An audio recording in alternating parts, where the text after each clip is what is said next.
Serapio was not the only one with blood on his hands. Schiala had killed innocents too. Not deliberately, she told herself. But you never do anything deliberately, do you, Schiala? And good intentions make no difference to the dead. She caught her breath at that, turning away from Aisha so the girl could not see the hot tears of shame that gathered in her eyes. Images from the convergence flashed through her memory. A woman in blue, silently tumbling from the bridge, lost to the river below. A green-eyed man in New Year finery, trampled by the crowd, gentled into inaction like an animal led to the slaughter. Gentled by her song.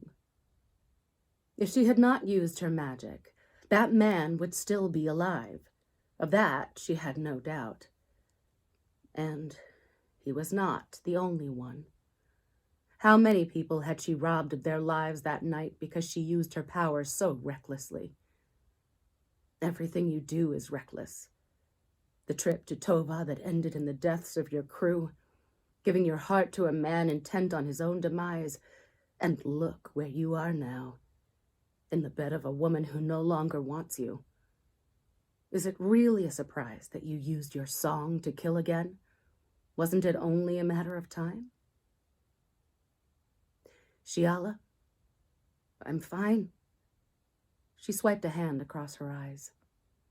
Aisha would not understand, thinking she mourned for Serapio, but the truth was that she wept for herself, or, more specifically, for the charade of a life she'd chosen to live, refusing to face the things that had driven her from Teak long ago.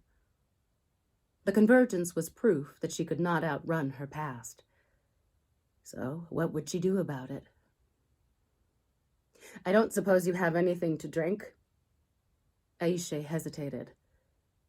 We can find some balche, if you like. I'm sure Zash has something. She did not quite sound judgmental, but she did sound disappointed. No. Schiala dug a fingernail into her palm and let the pain steady her voice. Forget I asked. Perhaps Uncle Kue could help you get to Odo? Aisha said softly. He's carrying Crow and allowed free pass into the district. At least he was before they closed their doors. It can't hurt to ask. And if he says yes, then maybe you can go find some answers. Find Serapio.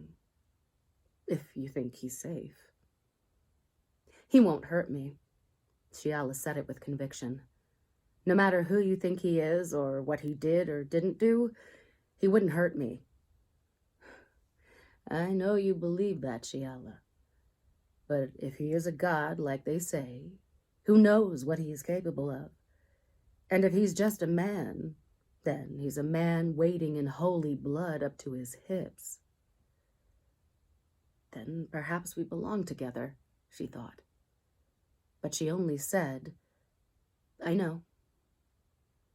She extricated herself from Aisha's embrace and paced across the room, putting space between them.